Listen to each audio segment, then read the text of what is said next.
Según Génesis 47, 12, 27, durante la sequía en Egipto, José almacenó y preservó el alimento. Para subsistir, la gente tuvo que venderlo todo y, al fin, incluso a sí mismos. Ese es el precio de vencer. Así es en este tiempo del fin, donde conseguir el alimento para entrar al reino y conquistar nuestra tierra, que es Cristo, formado en nosotros, nos costará renunciar a todo, incluso a nuestra propia vida. Pero a cambio de nuestro todo, tendremos su todo y reinaremos con él. Con ustedes, José. Hola, ¿cómo están? Bienvenidos a Graneros de José de nuevo. Hoy jueves, estrenando mes, día 1 de septiembre, y vamos a continuar con el estudio del libro del Dr. Stephen Jones, Las leyes de la segunda venida, que es un estudio exhaustivo y profundo de las fiestas de otoño que nos hablan de la venida del Señor, de la segunda venida del Señor y de su segunda obra. Porque él hizo una obra en su primera venida, pero tiene otra obra que es la de quitar el pecado y la de darnos los cuerpos glorificados que estamos esperando. Y eso, pues, todos los asuntos escatológicos que están por delante, pues están sujetos a unas leyes que ya estaban escritas en el Antiguo Testamento. Y bien, hoy nos toca el capítulo 9, el rostro de Dios es la presencia de Dios. Y vamos a, hacerlo de un tirón, aunque son 20 hojas, así que voy a procurar ir un poquito más aceleradamente para que no sea tan largo. El texto original hebreo de la Biblia menciona a menudo el rostro de Dios, pero esta idea se pierde normalmente en las traducciones. La palabra hebrea panim significa cara o presencia. Técnicamente es una palabra plural, pero siempre se usa en el sentido singular. Se traduce rostro en la historia de lucha de Jacob con el ángel, donde leemos en Génesis 32:30. Entonces Jacob llamó a aquel lugar Peniel porque dijo: he visto a Dios cara a cara, sin embargo, mi vida ha sido preservada. El nombre Peniel es Panael o Panak, acabado en H, el. La palabra Panak es el singular de Panim. Peniel significa cara de Dios o presencia de Dios. La historia de la lucha de Jacob con el ángel indica que se trató proféticamente de los días de la decisión, es decir, del valle de la decisión, para ver si Jacob realmente quería ver a Dios cara a cara. Todo el mundo quiere ver a Dios cara a cara, pero pocas personas están dispuestas a pagar el precio. Como se verá por otros patrones bíblicos, este también fue el punto de crisis en su vida para determinar si se manifestaría el rostro de Dios en su propio rostro o no. Este día crítico de decisión fue el punto de giro en su vida espiritual que determinaría su verdadera identidad. La decisión a la que se enfrentaba Jacob allí fue esta: o continuar como Jacob, el usurpador, el manipulador, o como Israel, dando testimonio de que Dios gobernaba su cuerpo, alma y espíritu en el sentido más pleno. Repetimos, fue el punto de crisis más importante de su vida espiritual en que se enfrentó a la decisión de continuar como Jacob, siendo un usurpador, un manipulador, un rebelde, o como Israel, dando testimonio de que Dios gobernaba su cuerpo, alma y espíritu en el sentido más pleno, una obediencia y una sumisión absoluta al Señor. Muchas veces la Biblia dice que el pueblo iba delante del Señor. Por lo general, el texto hebreo dice el rostro del Señor, o sea, se presentaba al Señor, le decían, el pueblo se presentaba delante del Señor, dice delante del rostro del Señor. La palabra hebrea panim ha sido traducida como delante de más de 1000 veces en el Antiguo Testamento. Los traductores han tratado esto simplemente como un modismo hebreo y no tenemos nada en contra de ellos en ese sentido. Pero estar delante de Dios significa el rostro de Él. Aún así, la traducción esconde una verdad muy importante con respecto a la manifestación de la gloria de Dios en el rostro propio, en el rostro de uno. El rostro de Moisés. Moisés caminó hasta el monte Sinaí en 8 ocasiones, según consta en la Biblia. Cuando bajó de la montaña, después de su 8º viaje, su rostro resplandecía con la presencia de Dios. Este fue un patrón temprano de la fiesta de tabernáculos, y el apóstol Pablo comenta esto en su 2ª carta a los Corintios. Los 8 viajes de Moisés son los siguientes. Viaje 1, en Éxodo 19:3, donde dice: y Moisés subió a Dios.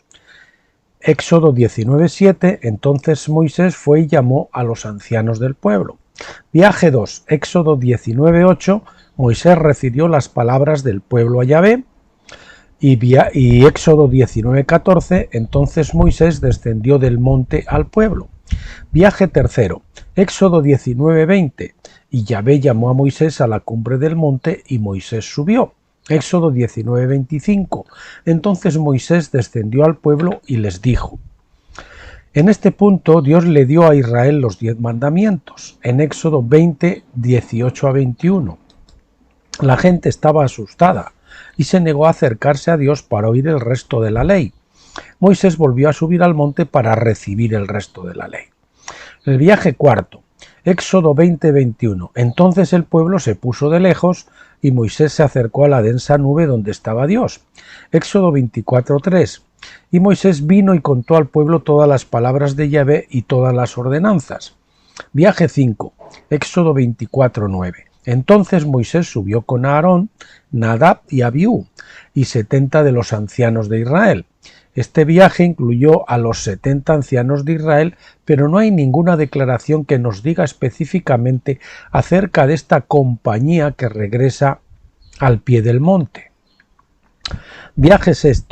Éxodo 24:15. Entonces Moisés subió al monte y la nube cubrió el monte. Aquí Moisés recibió las instrucciones para construir el tabernáculo y los diversos artículos de los muebles del mismo. En este viaje él también recibió las 2 tablas de piedra en que los 10 mandamientos fueron escritos por el dedo de Dios. Éxodo 31:18. Estas tablas fueron rotas cuando Moisés regresó. Éxodo 32:15. Entonces se volvió Moisés y descendió del monte con las 2 tablas del testimonio en su mano, tablas escritas por ambos lados. Fueron escritas en un lado y el otro. Viaje 7, Éxodo 32:31. Entonces Moisés se volvió a Yahvé. Éxodo 32:34. Dios le dice a Moisés: ve pues ahora, lleva a este pueblo donde te he dicho. Viaje 8, Éxodo 34:4. Moisés se levantó temprano en la mañana y subió al monte Sinaí como el Señor se lo había mandado y tomó 2 tablas de piedra en la mano. Entonces Éxodo 34:29. Y aconteció que cuando Moisés descendía del monte Sinaí con las 2 tablas del testimonio en su mano de Moisés, mientras él bajaba la montaña, que Moisés no sabía que la piel de su rostro brillaba por su hablar con él. Bien, déjenme repetir esta última parte porque estaba aquí un poquito mal redactado. Éxodo 34:29. Y aconteció que cuando Moisés descendía del monte Sinaí con las 2 tablas del testimonio en su mano, mientras él bajaba de la montaña, Moisés no sabía que la piel de su rostro brillaba por su hablar con él, por su hablar con Dios, ¿no? Se entiende. Más que probablemente el día que el rostro de Moisés resplandeció con la presencia de Dios fue el día celebrado después como el 8º día de tabernáculos, de la fiesta de tabernáculos. La Biblia no data el día que salió con el rostro así, pero sí sabemos que fue en esa época del año. En cualquier caso, el hecho de que Moisés tuvo una experiencia temprana de tabernáculos en su 8º viaje al monte apunta al 8º día de tabernáculos. Al 8º día de tabernáculos. ¿Por qué? Porque se supone que en tabernáculos es cuando recibimos los cuerpos glorificados y esa luz que emitía el rostro de Moisés pues fue una reminiscencia de ese cuerpo glorificado, ¿no? Con el que también apareció por otra parte en la transfiguración. Cuando Moisés regresó de su sexto viaje con las tablas de la ley, se encontró con el pueblo adorando al becerro de oro. Moisés arrojó las tablas y las partió. Cuando él subió al monte en el octavo viaje, trajo consigo 2 tablas más de piedra en las que Dios escribió la misma ley. Moisés estaba llevando esas tablas cuando regresó con el rostro glorificado. Este es un patrón profético de los 2 pactos, o este fue, ¿no? Un patrón profético de los 2 pactos. Un pacto es un acuerdo o contrato. El primer pacto que llamamos el antiguo pacto, o contrato, un testamento, que es más fuerte todavía, ¿no? El primer pacto que llamamos el antiguo pacto fue roto por el pueblo y porque las promesas de bendiciones, la salvación de Dios estaba condicionada al cumplimiento de la ley por los pueblos. La desobediencia de ellos les descalificaba de esas bendiciones en virtud de ese pacto. La desobediencia creó la necesidad de un nuevo pacto, por el cual Dios bendeciría y salvaría a la humanidad.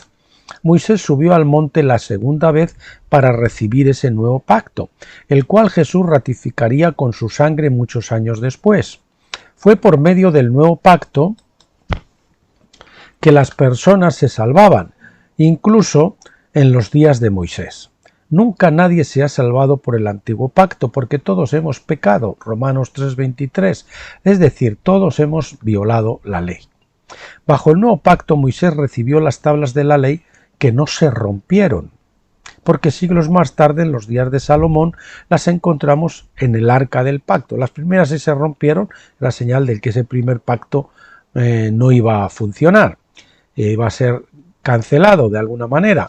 Pero estas segundas no se rompieron y las vemos, como hemos dicho, en Primero de Reyes 8:9 y en los días de Salomón. En cada caso, la ley es la misma. Éxodo 34:1, a pesar de que los pactos son diferentes, la ley es la misma. El antiguo pacto se basa en la promesa del hombre de ser obediente a Dios en todos los sentidos, una promesa que siempre es imposible de cumplir. El nuevo pacto se basa en la promesa de Dios de hacer una obra en el hombre, que en verdad lo perfeccione y lo haga totalmente obediente. Hebreos 8, del 8 al 13. Esto no significa, sin embargo, que Dios quitó su ley. Dios escribió la misma ley en el segundo juego de tablas. El libro de Hebreos nos dice que Dios en el nuevo pacto cambió algunas de las formas externas, métodos y maneras con las que se aplicaba y administraba la ley, pero la propia ley no ha cambiado en su capacidad moral, ni tampoco cambió la definición bíblica de pecado. Después del incidente del becerro de oro, Dios le dijo a Moisés que él no llevaría a Israel a la tierra de Canaán personalmente, sino que él, se refiere a Dios mismo, sino que les asignaría un ángel para guiarlos. Éxodo 32, versículo 34 y 33, versículo 3. La mayoría de las personas hoy en día estarían encantados de escuchar que un ángel les dirigiría, pero Moisés estaba deprimido por esto. Como veremos en breve, esto significó que cuando Israel entró en Canaán ya no sería en cumplimiento de la fiesta de tabernáculos, la fiesta solemne en la que hemos de recibir el rostro de Dios, los cuerpos glorificados. En consecuencia, Israel entró en Canaán 40 años más tarde, en el tiempo de la Pascua, en lugar de en la fiesta de tabernáculos, Josué 4:19 y 5:10. Aunque Dios hizo grandes cosas por ellos, bajo su unción de Pascua, nadie manifestó la gloria de Dios. Así que cuando Moisés regresó a Dios la séptima vez, tuvo una conversación muy importante con él. En la comprensión de esta conversación se encuentra el corazón del glorioso cumplimiento de la fiesta de tabernáculos. Se encuentra en Éxodo 33, del 12 al 16. Entonces Moisés dijo a Yahvé: mira, tú me dices a mí, saca a este pueblo, pero tú mismo no me has declarado a quién has de enviar conmigo. Además tú dices: yo te he conocido por tu nombre y has hallado también gracia en mis ojos. Ahora pues yo te ruego si he hallado gracia en tus ojos, hazme saber tus caminos para que te conozca y halle gracia ante tus ojos. Considera también que esta nación es tu pueblo.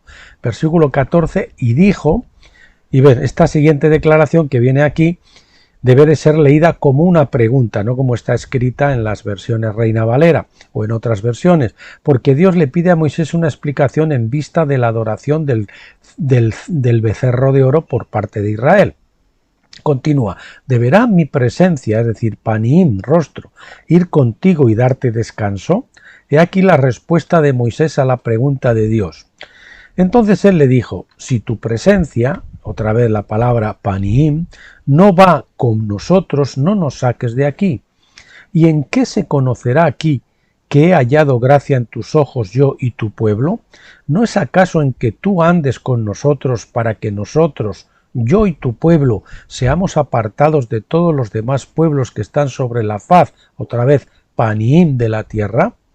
Moisés estaba muy preocupado de que la presencia o rostro de Dios no condujera a Israel a Canaán. En los versículos citados anteriormente, el versículo 14 debe leerse como una pregunta más que como una declaración de hecho. Moisés quería saber qué ángel llevaría Israel a Canaán. Y en el versículo 13 llevaría a Israel a Canaán. Y en el versículo 13 él también estaba intercediendo por la nación con la esperanza de que tal vez Dios fuera misericordioso. Él sabía que la presencia personal de Dios, es decir, el rostro, panim, en y sobre el pueblo era la manera de cómo Israel debía distinguirse de todos los demás pueblos sobre la faz de la tierra. Esto fue una referencia velada al hecho de que nuestros rostros reflejan ahora la tierra en lugar de la imagen celestial de Dios. Pablo dice en 1 Corintios 15, 45 al 49. Así también está escrito, el primer hombre, Adán, se convirtió en un ser viviente. El último Adán se convirtió en un espíritu que da vida o espíritu vivificante. Mas lo espiritual no es primero, sino lo animal, luego lo espiritual. El primer hombre es de la tierra terrenal, el segundo hombre es del cielo. Como es el terrenal, así son también los que son terrenales, y como es el celestial, así son también los que son celestiales. Y así, como hemos traído la imagen del terrenal, traeremos también la imagen del celestial. Así como actualmente tenemos la imagen del primer Adán, así también llevaremos la imagen del segundo Adán, Jesucristo. Cuando Moisés subió al monte, llevaba la imagen del primer Adán. Cuando regresó de su octavo viaje, llevando las tablas de la ley en su corazón, él llevaba la imagen del rostro angelical de Dios, del panim de Dios, de la presencia de Dios. El ángel de su presencia. Vamos a ver que no era Dios mismo, sino el ángel que manifiesta la presencia de Dios. Como decíamos, Moisés estaba preocupado de que un ángel les llevara a Canaán. De hecho, un ángel había estado al frente de ellos todo el tiempo. Así que Dios se estaba refiriendo a que un ángel diferente los llevaría. Cuando Israel salió por primera vez de Egipto, fueron guiados por el ángel de la presencia, cara a rostro de Dios.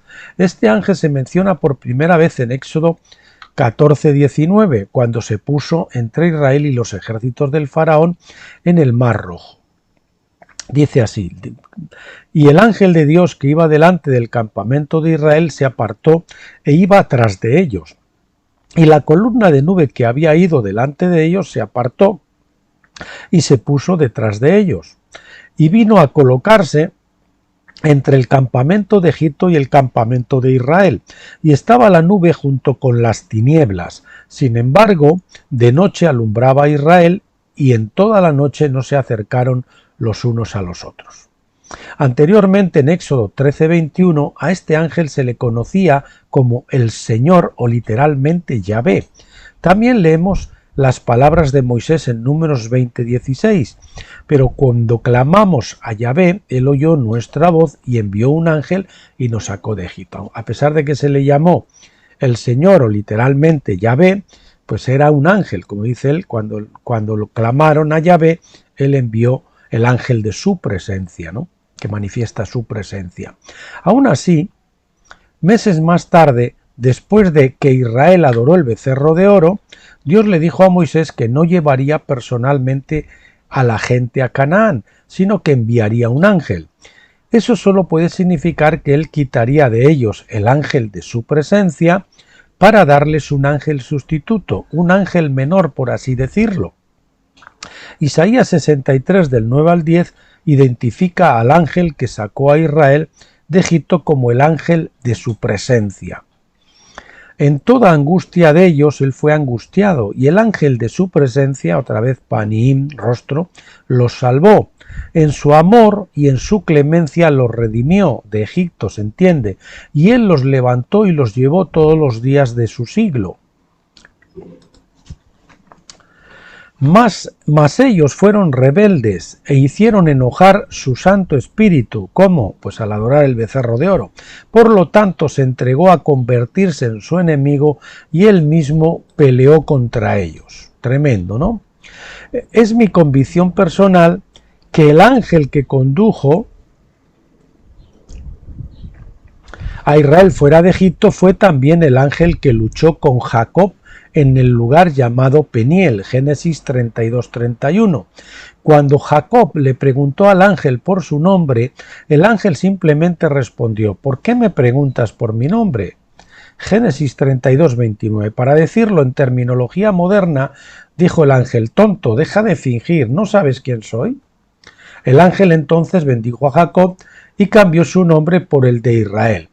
Jacob entonces llamó el nombre del lugar Peniel, el rostro de Dios, porque había visto a Dios cara a cara. Por extraño que parezca, esta es la única vez que un lugar geográfico fue llamado Peniel en la Biblia. En todos los demás, incluyendo el versículo siguiente, se pone el nombre del lugar como Penuel, no Peniel, sino Penuel. La palabra original en hebreo también muestra una ortografía diferente, así que esto no es simplemente un error del traductor. Peniel y Penuel significan lo mismo, ambos se derivan de Panak, el rostro o presencia de Dios, pero Génesis 32:30 dice que Jacob llamó el nombre de aquel lugar Peniel. La palabra traducida como lugar es Makome. Makome.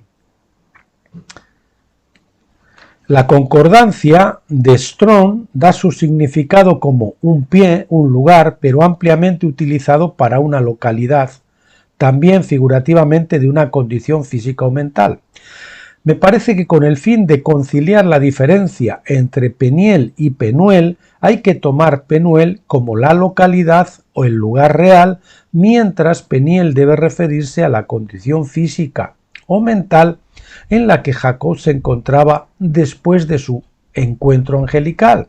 Esto sugiere que el mandato del ángel es provocar una transformación de nuestros cuerpos mientras contemplamos la gloria del rostro de Dios. Eso ocurre, como ustedes saben, al cruzar el Jordán. Bien, en otras palabras, el ángel de su presencia o rostro es llamado Peniel, así como otros ángeles tienen nombres que indican su carácter y la descripción de su obra, así como el nombre de Jacob fue cambiado a Israel al contemplar el rostro de Dios en el ángel.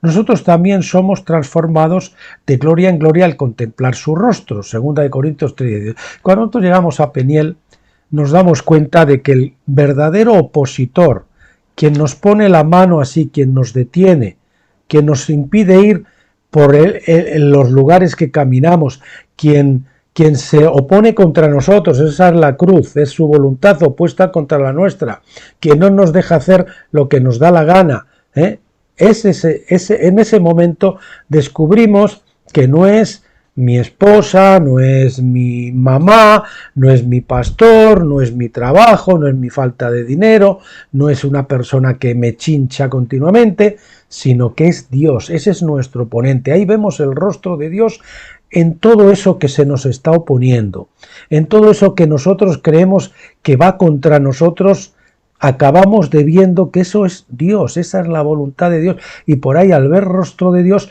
entendemos su soberanía y nos sometemos a su soberanía y dejamos de luchar contra las personas, contra las circunstancias, contra la voluntad que Dios permite que ocurra en nuestra vida.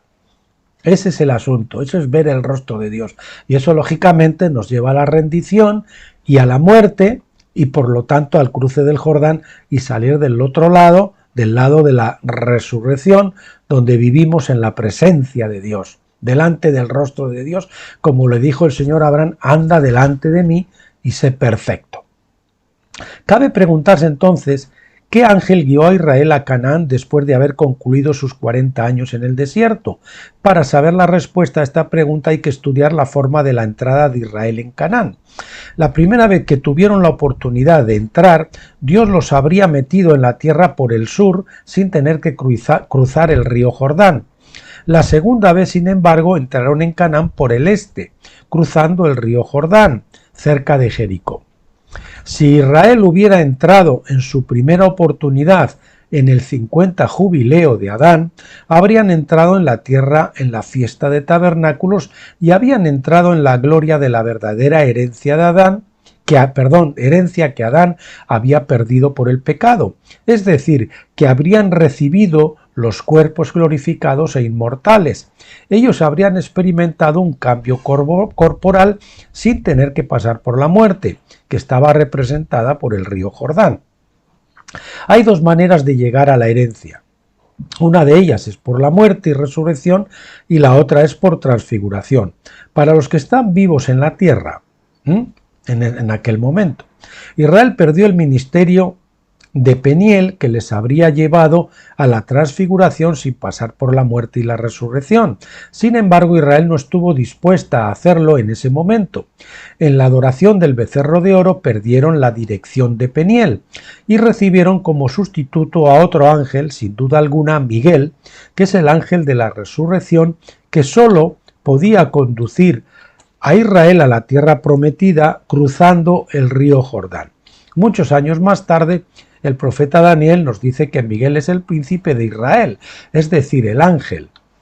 Daniel 12:1 dice: en aquel tiempo se levantará Miguel, el gran príncipe que vela sobre los hijos de tu pueblo. Será un tiempo de angustia, cual nunca hubo desde que existen las naciones hasta entonces, y en ese tiempo tu pueblo será librado, todos los que se encuentren inscritos en el libro, y muchos de los que duermen en el polvo de la tierra despertarán, unos para vida eterna y otros para la ignominia, para el desprecio eterno.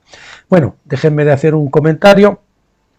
Bueno, en este tiempo ya se ha levantado de nuevo otra vez Peniel, que es el ángel del rostro, por cierto, es el ángel personal del doctor Stephen Jones, y él ha tenido interacciones con él, creo que en un par de ocasiones por lo menos se le ha aparecido, y este ángel tiene como ministerio preparar ese grupo de vencedores que va a pasar, va a recibir el cuerpo glorificado sin pasar por la resurrección, ese tipo de vencedores, ¿no?, que él está separando, que ha sacado de Pentecostés y que va a introducir tabernáculos, y los que van a ser esa generación que no va a haber muerte, junto con aquellos que se levanten en resurrección, porque son vencedores de otras épocas ya pasadas. Ese es el ministerio de Peniel, la fiesta de tabernáculos, llevar a las primicias, que son los vencedores, a la consecución del cuerpo glorificado, y a gobernar con Cristo en el milenio. Cuando Miguel se levante o surja, muchos otros seguirán su ejemplo y serán levantados de entre los muertos. Miguel es el ángel de la resurrección. Él es, por supuesto, un gran ángel guerrero y no debe ser despreciado. Su obra es una de las más grandes del mundo, porque la resurrección de los muertos es uno de los pilares de la fe cristiana. Miguel, entonces, es el ángel de la fiesta de las trompetas, en la que se profetiza la resurrección de los muertos. Es costumbre común hablar de Gabriel tocando su trompeta en la resurrección de los muertos, pero creo que en realidad es la trompeta de Miguel la que resucita los muertos. El llamado principal de Gabriel es para anunciar el nacimiento del Hijo varón, tanto de Jesucristo como de la compañía de vencedores. Gabriel significa poderoso hombre de Dios, su raíz es Heber, nombre poderoso. En Job 3.3, Heber en realidad se traduce como hijo varón, King James Version. En Daniel 9, 21 al 27, Gabriel da al profeta entendimiento en cuanto al momento de la venida de Cristo. En Lucas 1.19 se anuncia el nacimiento de Juan el Bautista y en Lucas 1.26 se aparece a María para anunciar el nacimiento de Jesús. Parece que el nombre de Gabriel es profético de los poderosos hombres de Dios que deben ser concebidos en la tierra. En otras palabras, Gabriel es el ángel que anunció la concepción y el nacimiento de los poderosos hombres de Dios. Miguel es el ángel de la resurrección a la vida inmortal, pero no todos tendrán que ser levantados de entre los muertos, porque he aquí os digo un misterio. No todos dormiremos, pero todos seremos transformados. Primera de Corintios 15, 51. Esta transfiguración de los que estemos vivos y que permanezcamos hasta el día de su venida es una obra para el ángel Peniel. Eso es lo que les estaba comentando antes. El ángel de la fiesta de tabernáculos. Peniel trae la luz que brilla, como en el rostro de Moisés, como ocurrió en el rostro de Moisés. Comentario de Pablo sobre el rostro de Dios. En 2 de Corintios 3, del 13 al 18, el apóstol Pablo comenta sobre los encuentros de Jacob y de Moisés con el rostro de Dios. Dice así: y no como Moisés, que ponía un velo sobre su rostro, en griego prosopon, para que los hijos de Israel no fijaran la vista en el fin de aquello que había de desvanecerse. Pero el entendimiento de ellos se endureció, porque hasta el día de hoy en la lectura del antiguo pacto el mismo velo permanece sin alzarse, pues solo en Cristo es quitado. Pero el día de hoy, cada vez que se lee a Moisés, el velo está puesto sobre sus corazones. Pero cuando se conviertan al Señor, el velo se llevará lejos, es decir, será quitado. Porque el Señor es el Espíritu, y donde está el Espíritu del Señor, allí hay libertad. Nosotros todos, mirando a cara descubierta, como en un espejo, la gloria del Señor, estamos siendo transformados en la misma imagen de gloria en gloria, como por el Espíritu, como por el Señor Espíritu.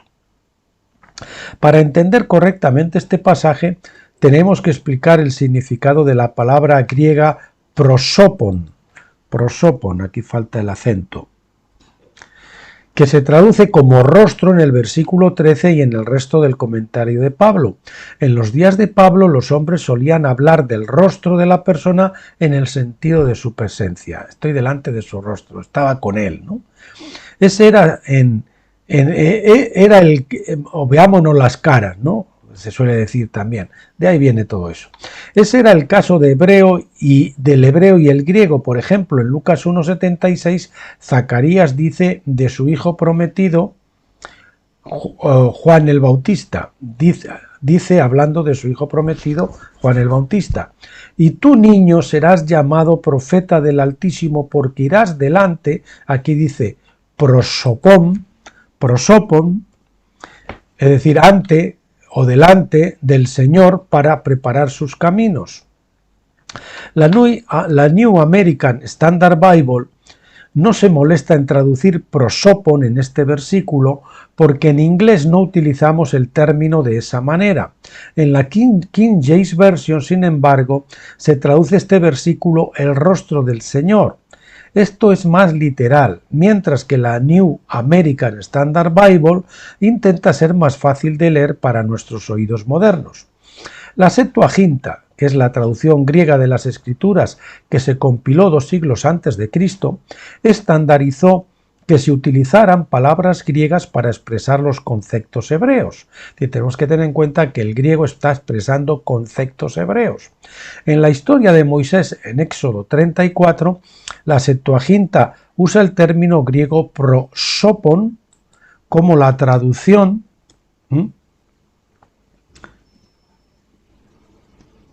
prosopon como la traducción de la palabra hebrea panim, el rostro de la presencia, es decir, que prosopon está expresando el concepto hebreo de panim, que es el rostro de la presencia. Por ejemplo, en Éxodo 34, 29 y 30 leemos: y aconteció cuando Moisés descendía del monte Sinaí con las 2 tablas del testimonio que estaban en la mano de Moisés mientras bajaba de la montaña, que Moisés no sabía que la piel de su rostro, en hebreo panim, brillaba por su hablar con él. Vamos a ponerlo con minúscula. Panim.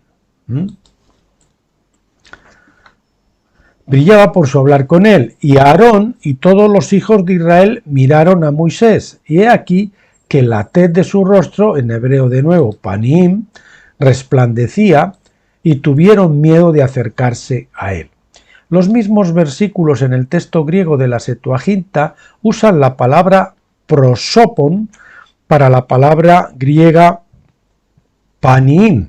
Y así, cuando Pablo discute sobre el rostro de Moisés en 2 Corintios 3, él usa la palabra prosopon, que se traduce como rostro en inglés.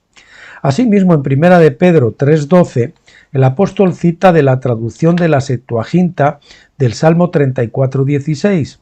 La palabra hebrea usada en el Salmo 34:16 es panim, y Pedro sigue la Septuaginta, por lo que traduce como rostro la palabra griega prosopon. Prosopon.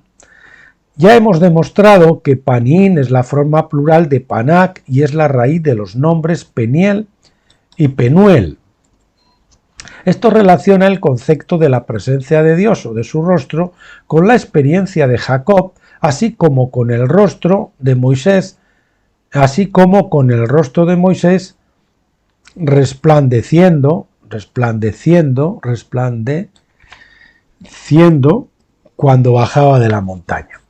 Como creyentes estamos llamados a experimentar la gloria de Dios y como Moisés a manifestar su presencia en nuestro rostro.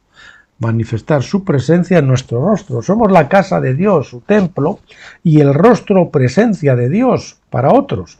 Habita en nuestros cuerpos, pero la manifestación de la presencia de Dios en el mundo está limitada por 3 velos que deben ser eliminados uno por uno, para que los incrédulos puedan ver el rostro de Cristo en nosotros. El primer velo se retira a través de experimentar la Pascua, que es la justificación por la fe. El segundo velo se retira a través de la experiencia de Pentecostés y el bautismo del Espíritu Santo, cuando la presencia de Dios se hace más visible para el mundo exterior. Pero solo cuando el tercer velo se retira, cuando se rasga nuestro velo de carne, nuestra alma, nuestra vida almática, que es cuando morimos al yo en el Jordán y salimos del otro tiempo, que es lo mismo que cuando somos crucificados, ¿no? Por experiencia, que lo mismo que cuando el velo se rasgó, cuando Cristo murió y entregó su espíritu, el velo del templo se rasgó, y para nosotros es la experiencia de la ruptura también del vaso de alabastro, que es nuestra alma, que contiene el perfume, que es el espíritu, y entonces al romperse el espíritu puede fluir sin estar constreñido por el alma, el entendimiento, las emociones y la voluntad. Esto ya lo hemos explicado anteriormente en nuestros vídeos. Bien, repetimos, el primer velo se retira a través de experimentar la Pascua, la justificación, corrigiendo errorcitos. El segundo velo se retira a través de la experiencia de Pentecostés y el bautismo del Espíritu, cuando la presencia de Dios se hace más visible para el mundo exterior. Ahí hay un aumento de eso.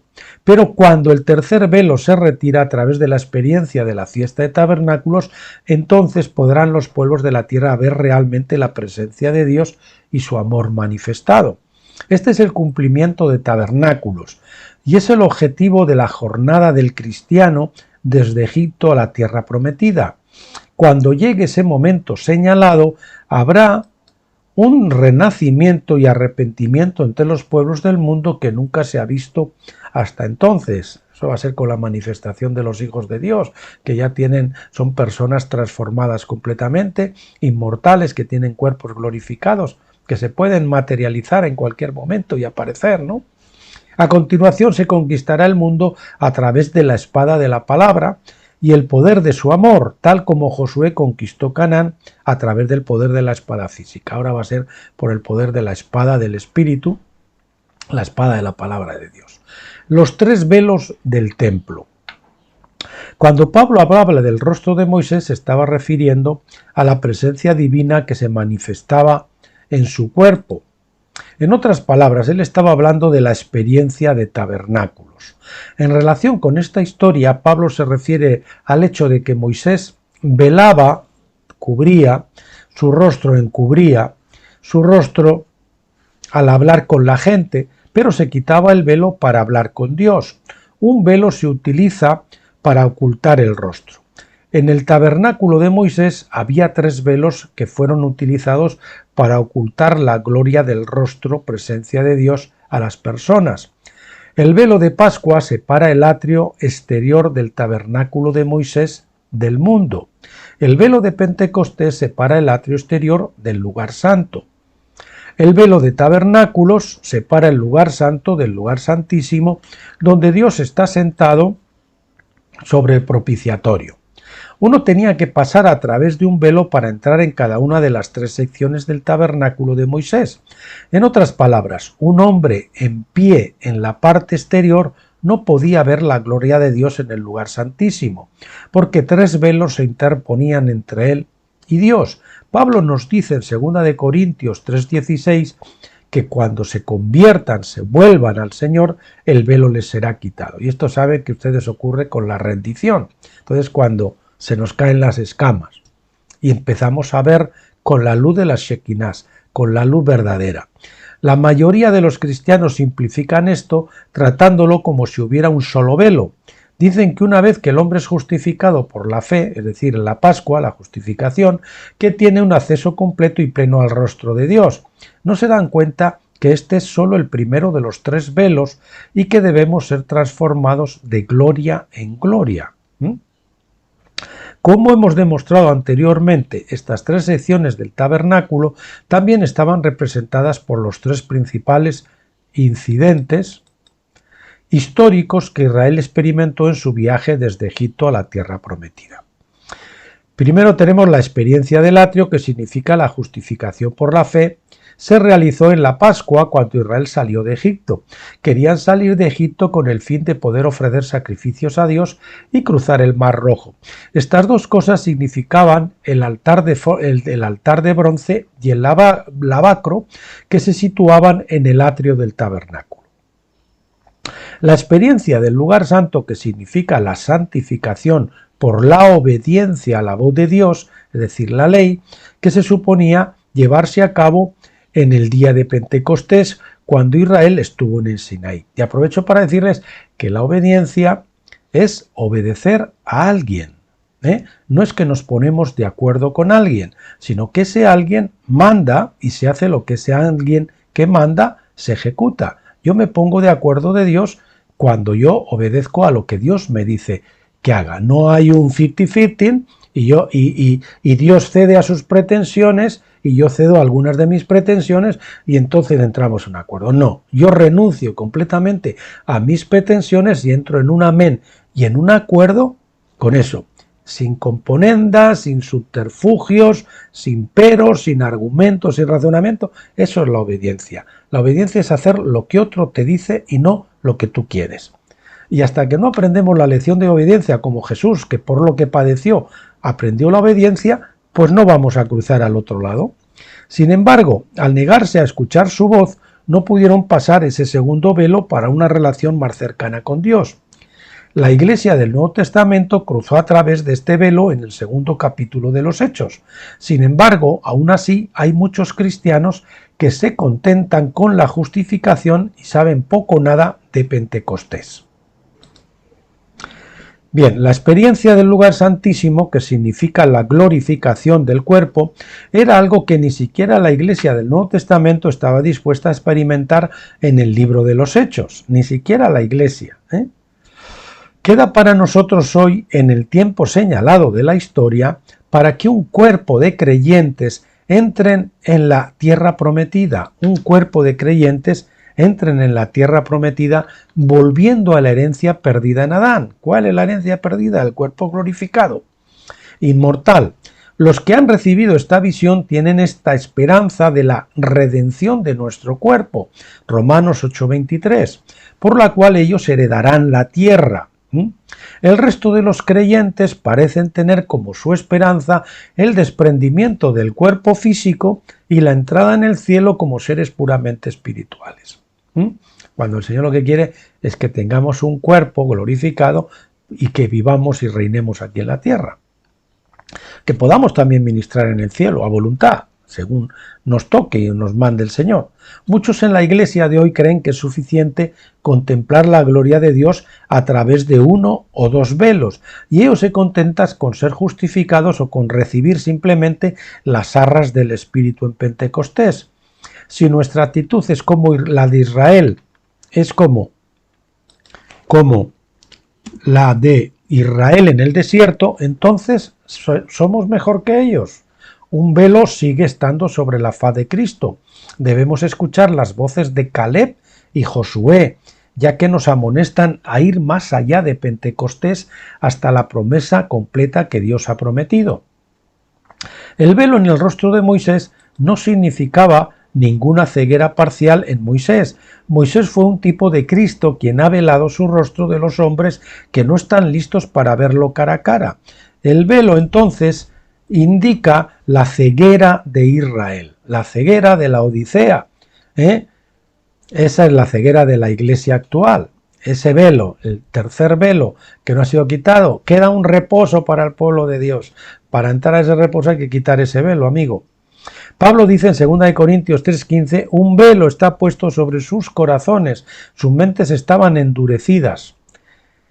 Las personas se negaron a escuchar su voz en el Sinaí y se negaron a penetrar todos los velos hasta la misma presencia de Dios.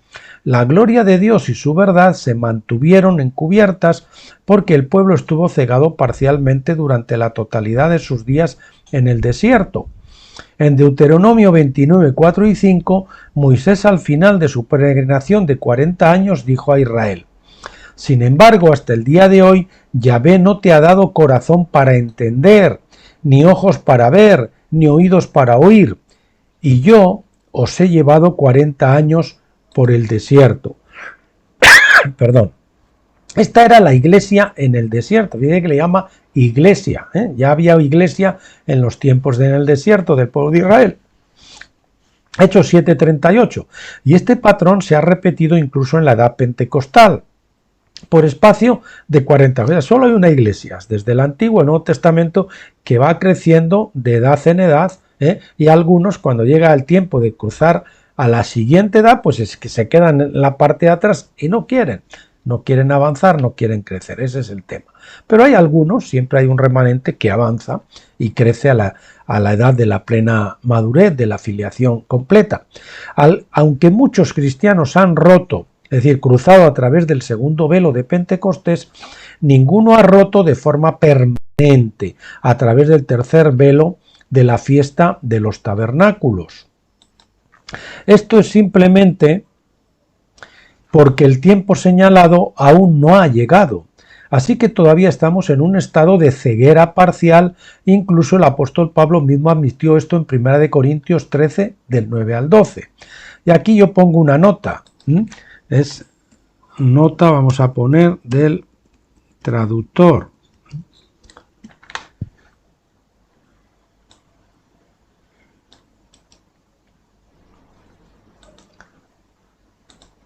Obviamente, la experiencia de tabernáculos de la transformación del cuerpo o de la recepción del cuerpo glorificado, capaz de ministrar en el cielo y en la tierra, nadie la ha obtenido, pues la fiesta de tabernáculos, aunque inminente, todavía está por cumplirse históricamente. Sin embargo, espiritualmente entramos a ella a modo de regusto, cuando tenemos la experiencia espiritual del cruce del Jordán con la muerte a la carne.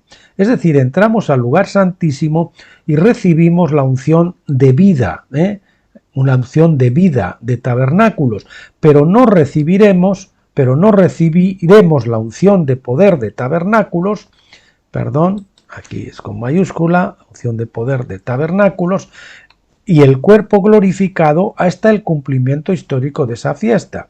Ese sería el derramamiento de la doble porción. Bien, porque en parte conocemos y en parte profetizamos, dice según 1 Corintios 13 del 9 al 12. Pero cuando venga lo perfecto, lo incompleto se acabará. Por ahora vemos por un espejo veladamente, pero entonces veremos cara a cara. Ahora conozco en parte, pero entonces conoceré como soy conocido. Los discípulos en el aposento alto en Hechos 2 habían cruzado a través del segundo velo hacia la gloria deslumbrante de Pentecostés. Muchos otros han hecho lo mismo desde entonces, pero hay más gloria por venir del otro lado del tercer velo. Y esta es la esperanza de gloria, Cristo formado en vosotros, la esperanza de gloria. Como dice Pablo, hay una esperanza de gloria que ya se forma cuando Cristo es formado en nosotros, por lo menos a nivel de bebé. El hombre viejo se va y viene el nuevo. Hijitos míos, por los que sufro dolores de parto hasta que Cristo sea formado en vosotros. Y esta es la esperanza de gloria que les espera a los que van a estar delante de Dios con el rostro descubierto y ser transformados a la misma gloria.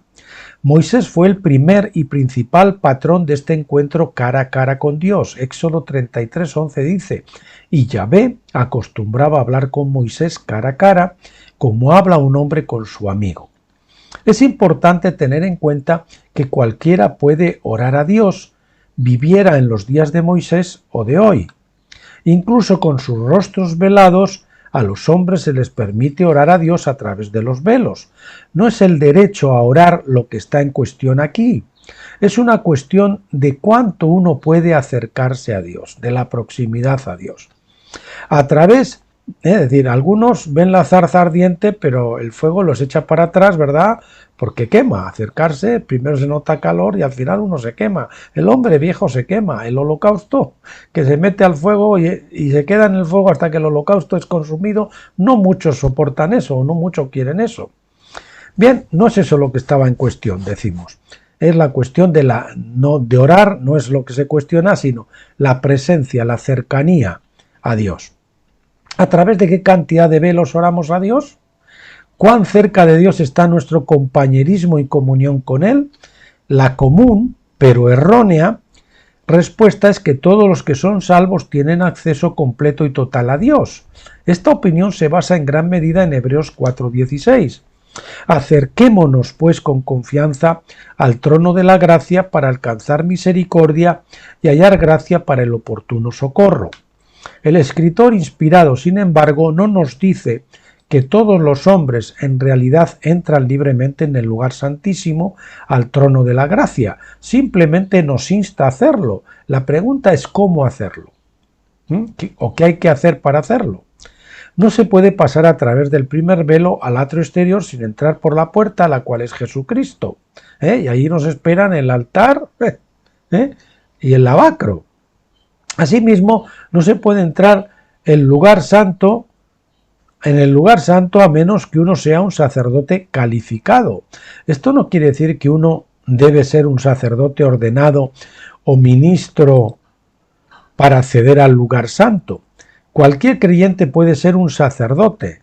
Somos nación santa, pueblo de Dios, sacerdote de Dios, sacerdocio santo. Muchos sistemas de iglesia restringen a sus miembros el acceso directo a Dios. Ellos les dicen a sus miembros que deben acercarse a Dios por medio de sus sacerdotes o ministros ordenados. A menudo quitan al hombre común el derecho de escuchar la voz de Dios por sí mismo. Pentecostés. En otras palabras, les quitan el derecho del sacerdocio. Le dicen que Pentecostés no es una experiencia para el hombre medio. Solo los sacerdotes ordenados por la Iglesia tienen derecho a escuchar a Dios, y luego decir a sus miembros lo que Dios les ha dicho. Al hacer esto, ellos han vuelto a caer en el mismo error que Israel en el desierto. Éxodo 20:19 dice: y dijeron a Moisés: habla tú con nosotros y nosotros oiremos, pero no hable Dios con nosotros para que no muramos. El que habla con Dios y escucha la voz de Dios va a tener que morir a su carne. Y el que no la quiere escuchar es porque no quiere morir a su carne. En la era de Pentecostés, todos los creyentes tienen el derecho del sacerdocio para entrar en el lugar santo y escuchar la voz de Dios por sí mismos. En la Pascua eso no ocurre, pero cual que entra a Pentecostés puede escuchar la voz por sí mismo. El sacerdocio ya no se limita, por lo menos a un nivel. El sacerdocio ya no se limita a unos pocos como en los tiempos del Antiguo Testamento, cuando solo los descendientes de Aarón tuvieron acceso al lugar santo. Desde el día de Pentecostés, en Hechos 2, se insta a todos los creyentes a caminar más allá de los velos hasta la presencia de Dios.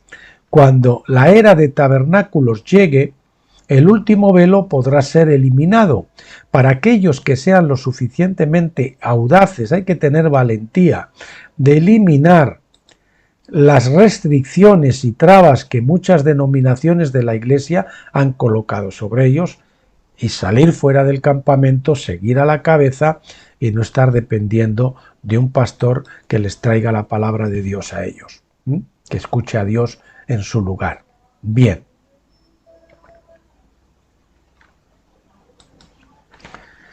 Bien, aquí tenemos una nota mía, también de nuevo, que dice: esto está ocurriendo incluso durante la etapa de transición que comenzó en el año 1993, cuando terminó la era de Pentecostés. 40 jubileos desde el 33 después de Cristo nos llevan a 1993. Es decir, desde eso hay gente que está cruzando, que está saliendo de las denominaciones, que está saliendo de las iglesias tradicionales, porque entienden que están encajonados en unos parámetros que no son los que Dios tiene para ellos. Ellos quieren ir más allá, hasta tabernáculos.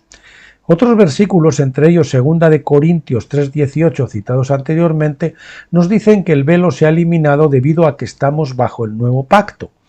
No ponemos en duda la palabra de la Escritura, sino nuestra comprensión de la misma. La obra de Jesús en la cruz eliminó el primer velo para la Iglesia, abriendo los ojos a una mayor comprensión de Él y de su carácter. 2 meses más tarde, en el día de Pentecostés, el segundo velo fue retirado de los ojos de la Iglesia, y la Iglesia entró en el lugar santo, que conlleva un mayor nivel de comunión con Dios. Desde entonces la Iglesia ha sido llamada a preparar sus corazones para experimentar la plenitud de la presencia de Dios. El propósito de Pentecostés no es acostumbrarse a la relativamente escasa luz de Pentecostés, sino que nuestros ojos puedan estar preparados para la gran luz de tabernáculos para esa gran luz de tabernáculos. Y por eso cuando uno transiciona a tabernáculos y entra en tabernáculos, de momento esa luz como que le ciega un poco. Pero si primero ha sido tratado durante su época en el desierto y ha sido preparado por el Señor, poco a poco irá aclimatando sus pupilas para esa luz, y aunque sea con cierto retemor, y escudriñará, entresacará lo precioso de lo vil, y escudriñará todo y retendrá lo bueno. No por miedo a que le puedan engañar, dejará y desechará la nueva revelación que el Señor tiene preparada en tabernáculos, que lógicamente no es la misma, es superior a la de Pentecostés. Y algunos errores que había en Pentecostés, no todos son errores, por supuesto, tienen que ser removidos, y hay algunos conceptos, revelaciones nuevas que tienen que ser recibidas, abrazadas. Ese es el asunto. Bien, durante este tiempo Dios ha permitido que unos pocos entren, al menos temporalmente, más allá del tercer velo hacia la presencia divina plena. Pero estas han sido las misiones de exploración de luz, diseñadas para abrirnos el apetito para la plenitud de Dios. Y de alguna manera tú cruzas el Jordán y Dios te da un regusto de tabernáculos y tú has incursionado como si fueron Josué y Caleb y después como que regresas a esperar al pueblo y de vez en cuando como que Dios te permite otra vez tener ciertos atisbos, ciertos efluvios de esos cedros del Líbano, ¿no? Como me gusta decir a mí en algunas ocasiones. Bien. Pero estas han sido las misiones de exploración de luz diseñadas para abrirnos el apetito para la plenitud de Dios. Tenemos la unción de vida de tabernáculos, incluso hemos tenido algún regusto de esa gloria, hemos tenido a veces momentos de oración o experiencias en que hemos notado cómo nuestro rostro se sentía resplandeciente, pero eso se desvanece.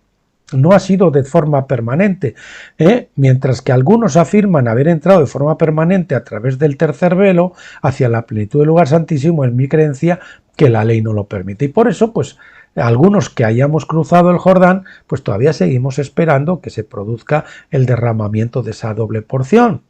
Y si ustedes ven las señales con las que iniciamos esos primeros artículos del blog de Graneros de José, verás que ahí el Señor ya está dando señales de esa doble porción que viene. Mientras que algunos afirman haber entrado de forma permanente a través del tercer velo hacia la plenitud del lugar santísimo, dice el doctor John, es mi creencia que la ley no lo permite, porque esa fiesta no se ha cumplido históricamente. Pascua y Pentecostés sí, pero esa no.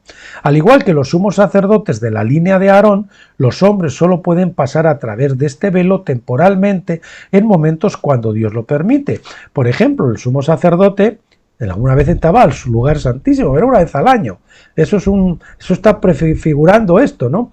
Que aunque somos ya sumos sacerdotes, aunque estamos en la, digamos, somos sacerdotes de la orden de Melquisedec y estamos en el lugar santísimo, sin embargo, eso no es de forma permanente. Hay ciertas incursiones, pero no es de forma permanente. Fe y pensamiento positivo. Atención, porque esto tiene mucha enjundia. Hay cristianos hoy que creen firmemente que ahora se perfeccionan y se mantienen plenamente en el ámbito de la fiesta de tabernáculos. Pido a Dios que sea así, porque Dios quisiera que todos pudieran entrar en ese reino bendecido incluso ahora.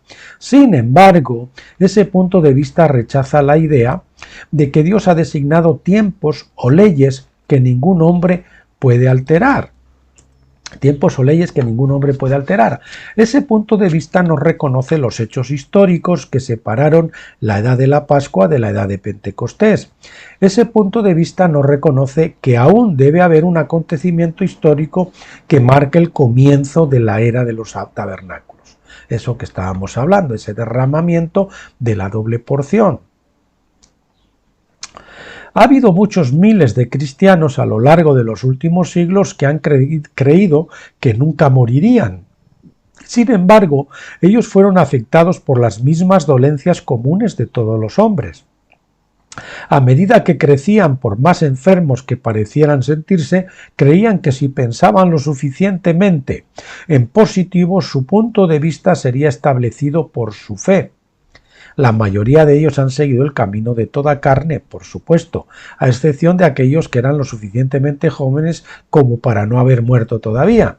En mi opinión, estas personas no hacen una clara distinción entre la fe y el pensamiento positivo y tal vez caen en el pecado de presunción, que eso es el pensamiento positivo. Tratar de hacer que Dios haga lo que a nosotros nos dé la gana, en base a repetirlo y creerlo y pronunciarlo y reclamarlo, como dicen. Hay un movimiento cristiano llamado hoy Palabra de Fe, que viene hace muchos años, y por cierto, miren, el Señor a mí usó los folletos de dos personas de ese movimiento para llamarme, como fueron Kenneth Copeland y Kenneth Hagin. Primero Kenneth Hagin hablando un folleto sobre la salvación y luego Kenneth Copeland con un folleto que hablaba de la salvación, el bautismo del Espíritu Santo y la sanidad. Gracias a Dios que después de esos primeros libros que a mí me trajeron de la prosperidad y tal y todas estas cosas y la superfe, Palabra de Fe, pues el Señor me llevó a los libros tempranito, a los libros de Wasman Nee, y gracias a eso pues yo no pude escapar de esas desviaciones, de esas personas que han basado sus ministerios en diferentes textos aislados sin tener en cuenta para nada la senda de la cruz, que es el único camino seguro para llegar a la vida de victoria y a la vida plena de filiación que el Señor quiere para nosotros. Bien, que palabra de fe se basa en la idea de que usted consigue lo que usted cree que tiene. O sea, si yo creo que tengo un coche, lo repito y lo reclamo, y entonces algún día va a aparecer ese carro delante de mi puerta. Aunque sin duda hay una verdad original en ese punto de vista, se ha pervertido y enterrado en gran medida. La fe viene por el oír y el oír por la palabra de Dios. Por el oír, pero ¿el oír qué? La palabra de Dios, no mi palabra. Romanos 10:17, New American Standard Bible. El pensamiento positivo es por el oír y el oír, pero por la palabra del hombre. Qué tremendo. Por la palabra de Dios. Vamos a ponerlo aquí también en mayúsculas, así, para distinguir, para contrastar uno con el otro. Si un cristiano quiere un nuevo Cadillac y decide que Dios quiere que sea rico, y si entonces comienza a confesar y a reclamarlo en el espíritu, es posible que esté tratando de obtener algo por pensar positivamente.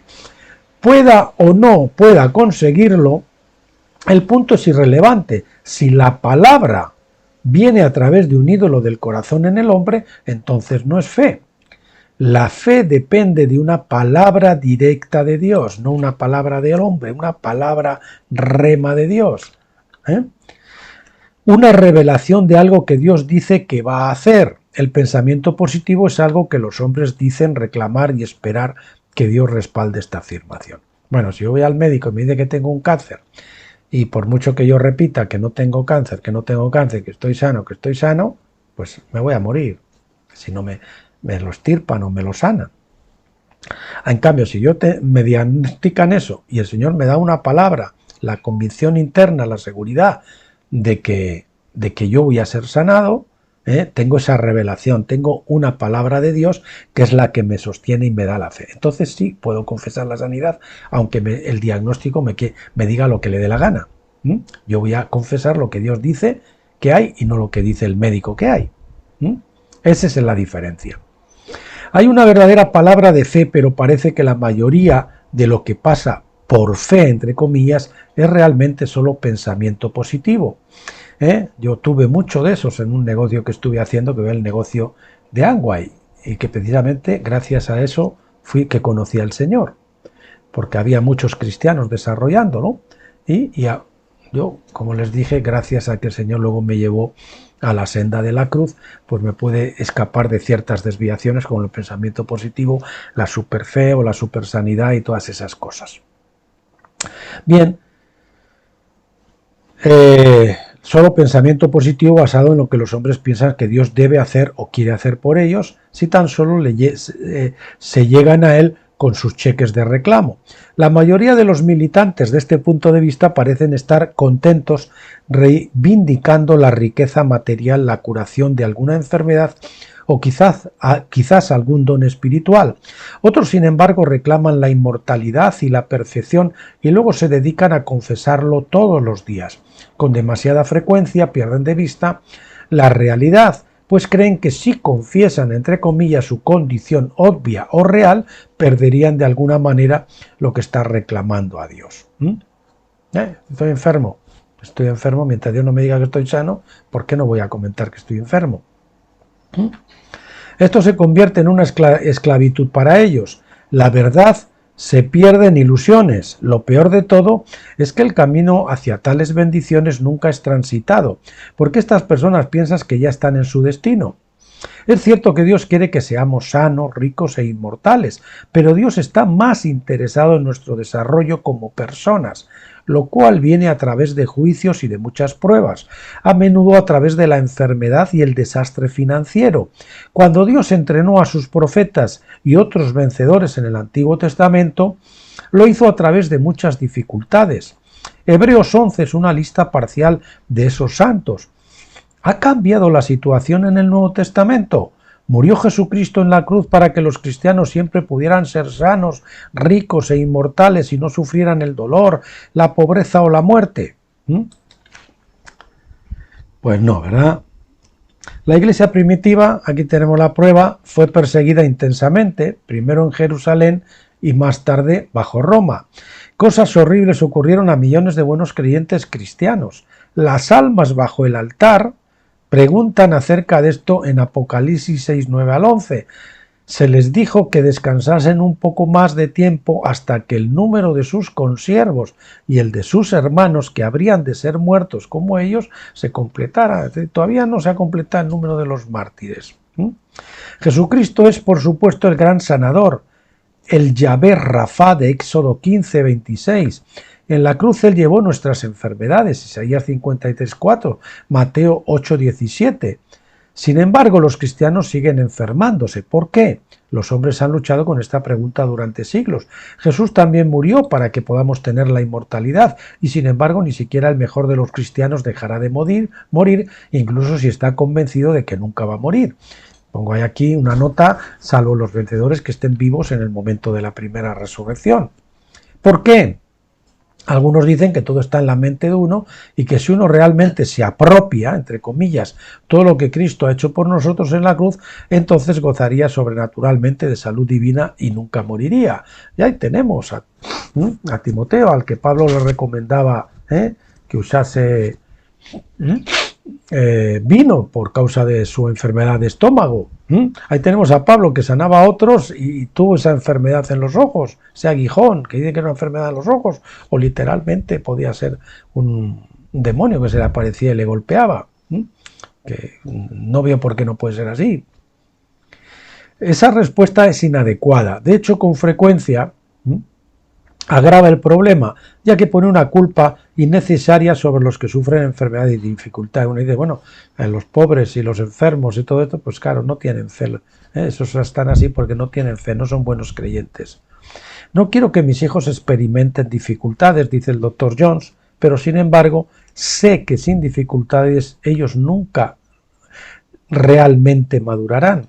Yo quiero que sean ricos, pero sin embargo sé que si yo les doy todo lo que quieren, ellos nunca sabrán el valor de lo que tienen. Quiero que estén en perfecto estado de salud, pero sé que nunca tendrán misericordia divina sobre los enfermos, con los enfermos, a menos que experimenten la enfermedad por sí mismos. Nos podemos condoler con los sufrientes cuando hemos sufrido. Aún así, Dios es el creador de los virus. Mientras tanto, y no hemos pasado por ahí, y el Señor no nos ha tratado bien duramente, pues somos temerarios y nos atrevemos a juzgar y a tratar a otras personas de malos creyentes o de no sé qué y tal, porque ellos no viven en victoria o no sonríen o están enfermos o cosas así. Bueno, aún así Dios es el creador de los virus. Dios ha creado los virus, ¿no? Nuestro punto es mostrar que el tiempo señalado para que el hombre entre por el tercer velo y permanezca en el Santo de los Santos aún no ha llegado hasta la fecha de este testigo. Es el día en que tengamos ese cuerpo glorificado y estemos libres de todo esto, estemos sanos, tengamos la abundancia de todo lo necesario, todo eso, pues no ha llegado ese momento. Llegará, pero no ha llegado. Esto va, nuestra salvación, sepan que es gradual, poquito a poquito, por etapas. Jesucristo sigue haciendo los preparativos a la diestra de Dios, y este es el propósito de la edad pentecostal. La ley divina también muestra las razones de las dos venidas de Cristo. Cuando lleguemos al capítulo de las dos obras de Cristo, vamos a mostrar mejor por qué se necesitan dos venidas de Cristo para dos venidas.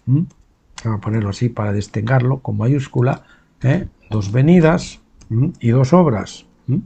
Para terminar la obra, yo creo que debido a que los cristianos no han entendido la ley, han hecho que la Pascua lleve el peso de tabernáculo sin saber que estas fiestas tienen diferentes funciones y propósitos. La primera obra de Cristo, que es una de las cosas que nunca nos enseñaron en Pentecostés, por lo menos a mí, y nunca he leído, salvo cuando el Señor me trajo esta revelación a través del Dr. Stephen Jones, de que había dos obras, que la primera, sí, consumado es todo lo que es la primera obra, que es la obra de expiación del pecado, de cubrirlo, de taparlo, pero no la obra de quitar el pecado, y de llevarnos a la inmortalidad.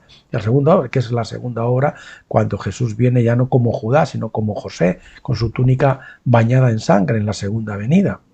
Hay dos obras, dos sacrificios de la mañana y de la tarde, dos palomas, dos chivos expiatorios, dos chivos, uno era el expiatorio, otro que era soltado al desierto, una paloma era sacrificada, la otra era soltada al campo abierto, y el sacrificio de la mañana, que simboliza la primera obra, y el sacrificio de la tarde, o la oración de la mañana y la oración de la tarde, que simboliza primera, segunda venida, primera y segunda obra.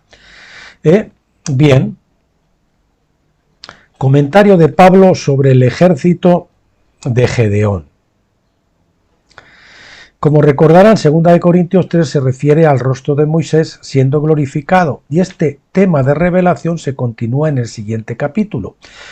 Pero ahora Pablo muestra cómo Gedeón y Moisés encajan juntos para ilustrar una fiesta de tabernáculos, después de decirnos que como Moisés somos transformados por la contemplación cara a cara, 3:18. Pablo dice que tenemos este ministerio, 4:1. En otras palabras, la revelación de Jesucristo en nosotros es con el propósito de ministrar a otros, 2 Corintios 4:3 y 4 dice, pero si nuestro evangelio está velado, es decir, encubierto, para los que se pierden está velado, en los cuales el Dios de este siglo cegó el entendimiento de los incrédulos para que no les resplandezca la luz del Evangelio de la gloria de Cristo, que es la imagen de Dios. Pablo dice aquí que el velo está puesto sobre los incrédulos. Puede parecer extraño que Pablo haga esta declaración, ya que la figura del velo estaba sobre la faz de Moisés, no en los creyentes de su tiempo. Los no creyentes no necesitaban velo sobre sus rostros porque la gloria de Dios no estaba brillando delante de ellos, y sin embargo el velo está puesto sobre ellos. ¿Por qué? ¿En qué sentido? Cuando Moisés habló al pueblo con la gloria de Dios velada, era un tipo de Cristo cuyo velo ocultaba la gloria de Dios que estaba en él. Él también estaba ilustrando el tabernáculo con la gloria de Dios en el interior del mismo. Los velos ocultaban la luz de Dios a la gente. Los velos no ciegan a Dios de ninguna manera, y así dice Pablo, el Evangelio está aún encubierto a los no creyentes y no ven la luz de Cristo ni ven su imagen en nosotros. Pablo enseña en muchos lugares que Cristo está en el corazón del creyente, así como la gloria de la presencia de Dios una vez residió en el tabernáculo de Moisés y en el templo de Salomón. Si somos el templo de Dios, entonces nosotros también tenemos un velo de carne que oculta su gloria. Dice, pues el Dios que dijo que de las tinieblas resplandeciera la luz, es el que ha resplandecido en nuestros corazones para la iluminación del conocimiento de la gloria de Dios en la faz de Jesucristo. Pero tenemos este tesoro en vasos de barro para que la excelencia del poder sea de nosotros y no sea de Dios y no de nosotros mismos.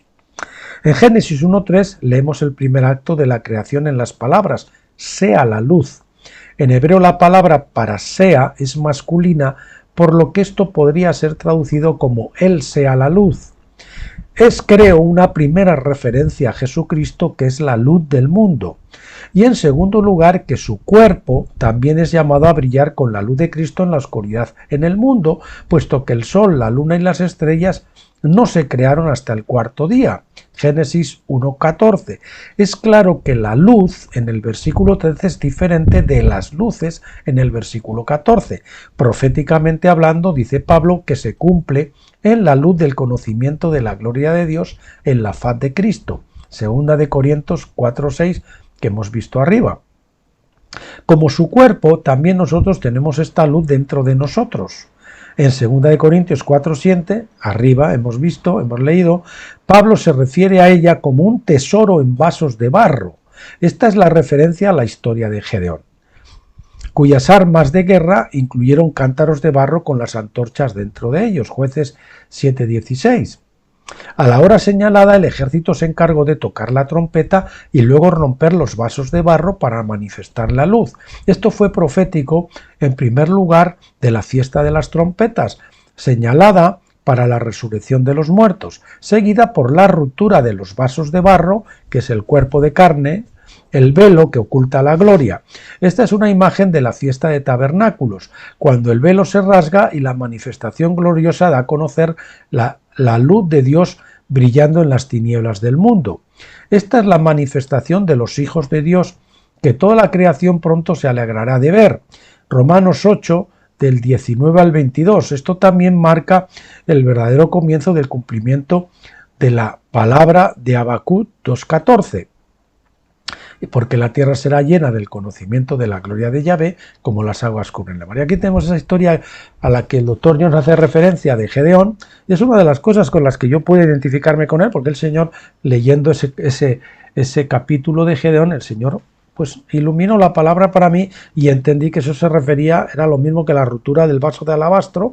Las antorchas iban delante del vaso de barro y al romperse el barro la luz podía ser vista por todo el mundo. Al quebrarse el vaso de alabastro tal, y en este caso pues el vaso de alabastro hace referencia al alma, que deja botar el espíritu, que se derrame.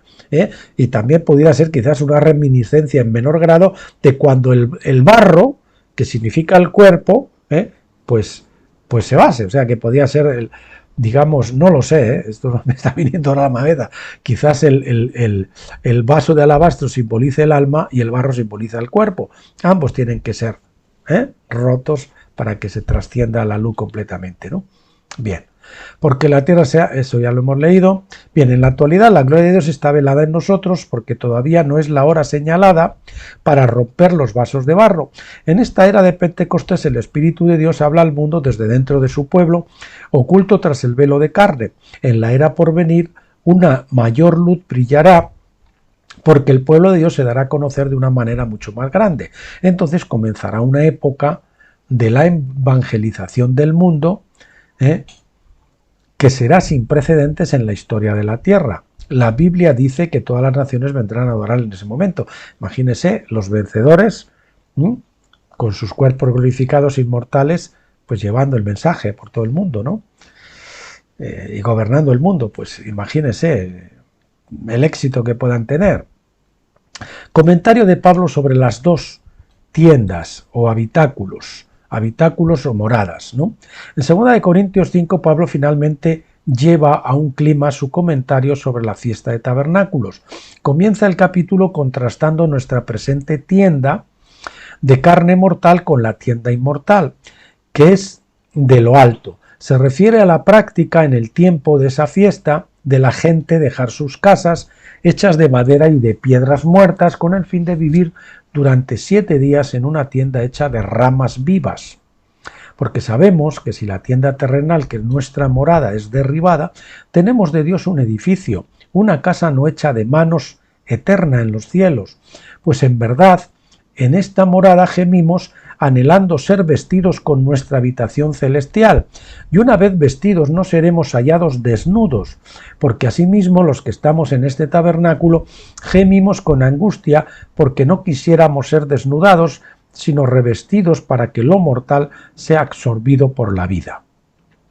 Nosotros gemimos en esta casa o tienda presente, terrenal y mortal, por sus debilidades y limitaciones, pero tenemos otra tienda viva que es inmortal.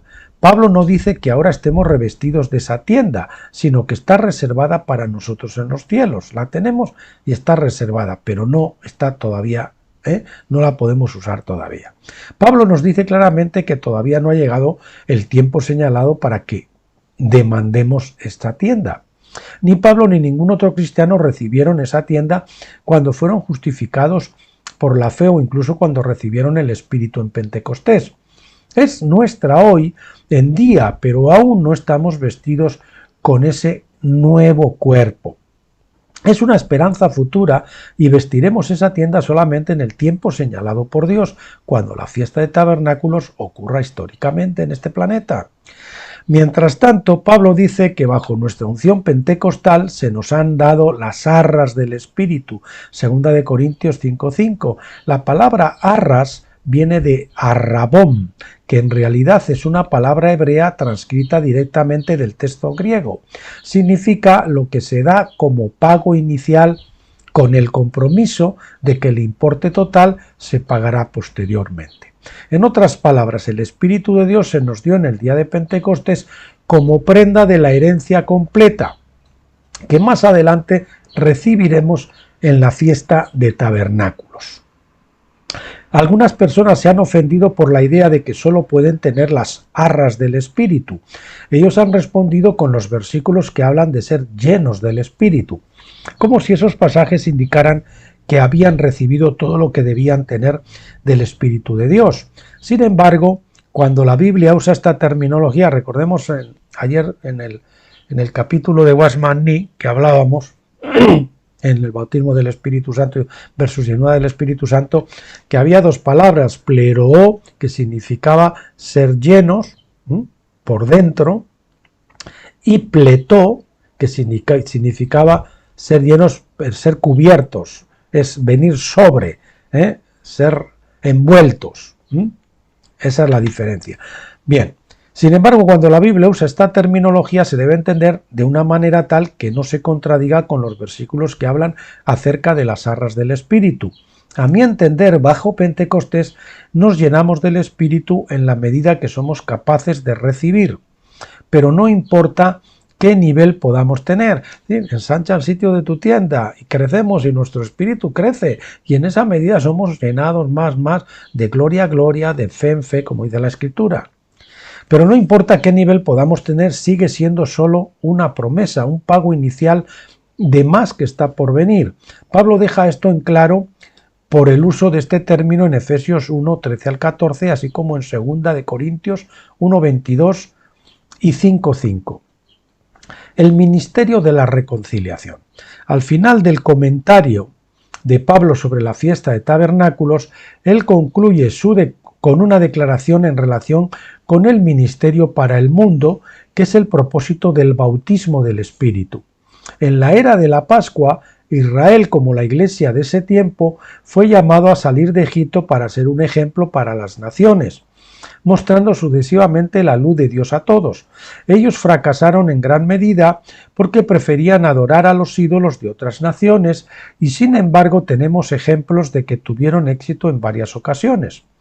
Por ejemplo, en la primera parte del reinado de Salomón, la reina de Sabá vino a aprender los caminos de Dios y ella era un patrón profético de las naciones que aún tienen que venir para aprender la ley de Dios, como fue profetizado en Isaías 2, 1 al 4 y Miqueas 4 del 1 al 3. En la edad de Pentecostés, Dios llamó a la luz un cuerpo de creyentes de Israel y los unió con otros creyentes que se adhirieron al nuevo pacto. Esto se convirtió en cierto sentido en una nueva definición de iglesia, que ya no incluía solo a creyentes israelitas, como había sido en el caso de la iglesia de Israel en el Antiguo Testamento, sino a griegos o gentiles, el resto de los pueblos. Este nuevo organismo también fue llamado a salir de la opresión y de la ceguera de la antigua religión del judaísmo, y se suponía que hiciera resplandecer la luz de Cristo y de la palabra al resto del mundo. Este cuerpo tuvo más éxito que la iglesia del Antiguo Testamento, pero al final no logró terminar la obra, incluso con el resurgimiento de los movimientos pentecostales en el siglo XX. La iglesia no ha tenido éxito en el establecimiento de la justicia entre las naciones, o un éxito muy parcial. En la era de tabernáculos por venir, Dios volverá a suscitar y ungir un cuerpo de creyentes sacados de entre la iglesia pentecostal para que prediquen la palabra a todo el mundo. Estos vencedores no fallarán. Su ministerio tendrá éxito más allá de todas las expectativas, porque Tabernáculos es una fiesta sin levadura. Recuerden Levítico, no sé si es el 13, donde se habla de la ofrenda con levadura de Pentecostés. Ellos traerán la justicia a la tierra por el poder del Espíritu y con el derrocamiento de toda opresión y disiparán todas las tinieblas donde quiera que se encuentren. Al comienzo de cada una de estas edades, Dios ha visitado a la humanidad y dado una medida de su espíritu. El propósito de Dios al dar su espíritu siempre ha sido el de equipar a los santos para la obra del ministerio. Con esto en mente leamos 2 de Corintios 5 del 18 al 21. Y todo esto procede de Dios, que nos reconcilió consigo mismo por Cristo y nos dio el ministerio de la reconciliación. O de la conciliación, pues esto fue un acto unilateral de Él nos concilió, sin contar con nosotros. A saber que Dios estaba en Cristo conciliando al mundo consigo mismo, sin contar a los hombres sus pecados, y nos entregó a nosotros la palabra de la reconciliación. Es decir, ahora sí, nosotros, respuesta a ese acto de conciliación, nos reconciliamos. Por lo tanto, somos embajadores de Cristo, como si Dios rogara por medio de nosotros. Os rogamos en nombre de Cristo que os reconciliéis con Dios. Y al que no conoció pecado, por nosotros lo hizo pecado para que nosotros fuésemos hechos justicia de Dios. Dice, en otra parte dice que Dios ya no estaba teniendo a los hombres en cuenta sus pecados. Es decir, Dios ya no tiene, ese es el ministerio de la reconciliación, Dios ya ha perdonado tus pecados. Tú ahora te puedes beneficiar en esta vida o puedes esperar a la siguiente, pero te puedes beneficiar ahora si tú quieres. Las Escrituras nos dicen que hay una época gloriosa por venir en el que todas las naciones de la tierra van a querer venir y aprender las formas y las leyes de Dios. En eso estamos, ahí vamos ya de cabeza pronto. Isaías 2, 1 al 4. Esto no va a ocurrir simplemente por sí mismo, no va a ocurrir simplemente por sí mismo. Pasará cuando los vencedores sean facultados plenamente por el Espíritu de Dios bajo la fiesta de los tabernáculos, equipados con la doble porción, con la unción plena. Como veremos en un capítulo posterior, esto se profetizó y prefiguró en la historia de Jonás, que predicó la palabra a Nínive y la ciudad entera se arrepintió. Eso aplíquelo usted no a una ciudad, a todas las ciudades, a todo el mundo, y ve que eso es perfectamente factible si Dios quiere hacerlo. Es profético. Salmo 67, 1 y 2 nos dice: Dios tenga misericordia de nosotros y nos bendiga, y haga resplandecer su rostro sobre nosotros. Selah. Ya sabe que quiere decir una pausa y medite. Para que tu camino sea conocido en la tierra, tu salvación entre todas las naciones. Cuando el rostro de Dios brille sobre nosotros, es decir, de dentro hacia afuera, entonces el camino de Dios se sabrá por toda la tierra. Este es un propósito de la manifestación del rostro de Dios en nosotros, la experiencia de Peniel. El mismo Salmo continúa. Bueno, antes de continuar de leerles ese versículo, permítame que me recuerda una novela, una de las novelas que escribió el doctor Stephen Jones, donde a uno de los santos le martirizan, lo torturan, le dan latigazos, pero cuando las heridas se le abren, a través de esas heridas fluye la luz. Esa es la luz que está por dentro, ahora velada por nuestra carne, que en alguna vez se va a manifestar. Alégrense y gócense los gentiles cuando juzgares los pueblos con equidad y pastoreares a los gentiles en la tierra. Selah. Alábenle los pueblos, alábente los pueblos, oh Dios, alábente todos los pueblos, entonces la tierra dará su fruto, nos bendecirá Dios, el Dios nuestro, bendíganos Dios y témanlo todos los confines de la tierra. Estos los estamos poniendo con 11 porque si no salen como demasiado abultados. El salmista dice que las naciones se alegrarán porque él juzgará a los pueblos, es decir, las naciones, con verdadera justicia, en sustitución de los actuales gobiernos opresivos de la tierra. Globalistas, salgan corriendo porque vamos a por ustedes. El versículo 7 deja claro que el propósito de la bendición de Dios sobre nosotros, es decir, su rostro, es para que toda la tierra le pueda temer en lugar de a los dioses falsos. Una vez más, el Salmo 72 nos dice: y dominará de mar a mar, y desde el río hasta los confines de la tierra. Delante de él se postrarán los etíopes, y sus enemigos lamerán la tierra. Los reyes de Tarsis y de las islas traerán presentes. Los reyes de Sabá y de Seba ofrecerán dones, y se arrodillarán a él todos los reyes, le servirán todos los gentiles. Eso está profetizado, señores. Los versículos 17 a 19 continúan: será su nombre para siempre, delante del sol será propagado su nombre, y se bendecirán en él todos los gentiles. Lo llamarán, si quieren pueden todas las naciones, lo llamarán bienaventurado, bendito Yahvé Dios, el Dios de Israel, el único que hace maravillas, y bendito su nombre glorioso, para siempre, y toda la tierra sea llena de su gloria. Amén y amén. La tierra llena de su gloria. El concepto de que toda la tierra se llenará algún día con la gloria de Dios se expresa en 5 ocasiones en la Biblia. Número de la gracia, ¿no? El primer ejemplo se encuentra en Números 14, cuando Israel se negó a entrar en Canaán en la fiesta de tabernáculos. Cuando Caleb y Josué exhortaron a la gente a entrar en Canaán, la gente los hubiera apedreado, a no ser porque de pronto, de repente, la gloria de Yahvé se mostró en el tabernáculo de reunión a todos los hijos de Israel. capítulo 14, versículo 10.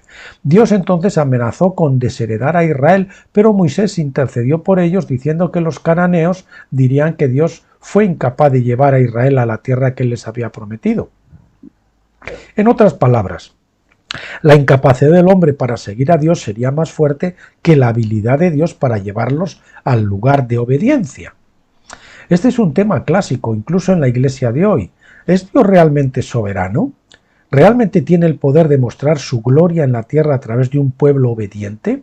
La tarea parece imposible si depende de la voluntad del hombre, pero es una certeza absoluta si depende de Dios y solo de Dios. Y Dios ha prometido hacerlo, y esa es la fe de Abraham, creer que Dios es capaz de cumplir lo que ha prometido. Aunque esa generación perdió la oportunidad de recibir la plenitud de Dios, Dios juró con un juramento por su propio nombre que él mismo se encargaría de que su gloria algún día llenara la tierra. En Números 14:21 dice: «Mas tan ciertamente como vivo yo, la gloria de Yahvé llenará toda la tierra». Esta es la intención de Dios, su propósito, su plan, y no se puede apartarlo a un lado o dificultar que ocurra en su tiempo señalado. Señores, si el Satanás se lleva el 90, el 95% con él al infierno, ¿quién ha ganado? No me digan que ha ganado Jesucristo. ¿A quién le atribuyen poder? A lo que hizo Jesucristo engañando a Eva, que dice que por cuanto uno pecó, todos pecaron, y el pecado reinó en todos, o cuando dice que si por uno murieron, ¿cuánto más reinarán en vida por uno solo, Jesucristo? El Señor levantó a todos con él, a unos en este tiempo y a otros los levantará más tarde en el trono blanco, pero a todos los levantará con él y a todos lo va a transformar, aunque se tarde miles de años. Y sabemos que eso va a ser como máximo 42.000, aparte de los 7.000 que habrán transcurrido terminado el milenio. Dios está trayendo su gloria a la tierra en 3 etapas, unidas por 3 velos que se eliminan de uno en uno. La eliminación de estos velos nos deja entrar en las 3 edades de Pascua, Pentecostés y por último Tabernáculos, cuando su gloria se manifestará plenamente en los vencedores. Este será el primer cuerpo de personas, un relativamente pequeño grupo de creyentes que será el primero, las primicias para Dios. Si las primicias son santas, el resto de la cosecha que viene detrás, estos son la cebada, después viene el trigo, la iglesia, después las uvas, el resto de los incrédulos. La iglesia será la próxima al final de la era de tabernáculos, y en la era siguiente Dios tratará con el resto del mundo hasta que su gloria llene toda la tierra. En la siguiente era, que será la del lago de fuego. Los detalles del plan de Dios en este sentido se discuten plenamente en nuestro libro El Gran Jubileo de la Creación. Y el lago de fuego, pues ese fuego, el fuego en la Escritura siempre es transformador, redentor. Dios va a juzgar los pecados, efectivamente, y va a disciplinar a esa gente hasta que entren en vereda, ¿no? Pero el Señor lo va a hacer. Y tiene todo el tiempo, porque Él es el dueño del tiempo, para poder hacerlo. Además del Salmo 72:19 y Números 14:21, hay otras 3 escrituras donde Dios declara su intención de manifestar su gloria en toda la tierra. Isaías 6:3 dice: «Y el uno al otro daba voces: Santo, santo, santo es Yahvé de los ejércitos. Toda la tierra está llena de su gloria». En esta visión profética, en el momento del llamado de Isaías al ministerio, el profeta vio la meta de toda la palabra profética, el fin definitivo de la obra de Dios y el propósito de la creación. Vio la tierra no quemada y en ruinas. Ese fuego no va a ser un fuego que destruye la tierra y quema la tierra, sino un fuego transformación, un bautismo de fuego. Vio la tierra no quemada y en ruinas, sino en el fuego de la gloria de Dios a través del bautismo de fuego y del Espíritu Santo. En Isaías 11:9 el profeta afirma esto. Luego en Habacuc 2:14 dice el profeta: «Porque la tierra será llena del conocimiento de la gloria de Yahvé como las aguas cubren el mar». ¿En qué medida cubren las aguas el mar? Me atrevo a decir que es 100%. El profeta dice que su gloria llenará la tierra de la misma manera. Es decir, no se dejará ningún lugar en la tierra donde no se encuentre el conocimiento de su gloria. La tierra tiene un futuro glorioso, no porque la voluntad del hombre sea muy poderosa, sino porque Dios es soberano. Aún así, Dios también es mayor y por esta razón Él no usa la fuerza para que la gente lo ame a cambio. Atentos a esto. Algunos dicen, no, a la fuerza. No, va a ser por su gloria y va a ser voluntariamente que toda rodilla se doblará y toda lengua le confesará y le adorará. Él está cortejando a las naciones y esto lleva su tiempo. Una gran demostración de fuerza, como ocurrió en el Sinaí cuando la montaña estaba en llamas y la tierra temblaba con su voz, simplemente hace que los hombres le teman. El miedo es un punto de partida, tal vez porque leemos en Proverbios 1:7, el temor de Yahvé es el principio de la sabiduría. Pero el amor ágape, es decir, el amor divino, echa fuera el temor, dice 1 de Juan 4:18. El miedo no es la meta de la historia, sino solo su inicio. No es la intención de Dios que todos los hombres le sirvan por obligación, sino más bien que lo amen y le sirvan con un deseo sincero de hacerlo. Repito, no es la intención de Dios que todos los hombres le sirvan por obligación, sino más bien que lo amen y le sirvan con un deseo sincero de hacerlo. Después de todo, el amor de Dios es irresistible. Una vez que una persona tiene un conocimiento real de ese amor, repito, después de todo el amor, después de todo, aquí debería ir una coma, el amor de Dios es irresistible una vez que una persona tiene un conocimiento real de ese amor. Por esta razón Dios creó el tiempo, se necesita tiempo para que el cortejo se lleve a cabo. El tiempo fue creado por amor. Y bueno, hemos llegado al final, parecía que no iba a ocurrir nunca, ¿verdad? Bueno, sí, hemos ido a 1 hora 40 minutos, pero esa es la duración del capítulo y no vamos a romper el marchamo. Bien, pues Dios mediante, mañana terminamos la semana con el libro que estamos estudiando ahora, Reflexiones al otro lado del Jordán, que es uno de mis libros, y continuaremos pues con él. Les espero hasta mañana, hasta entonces, que Dios les bendiga y les guarde y los bendiga y los rebendiga y todo eso. Hasta mañana.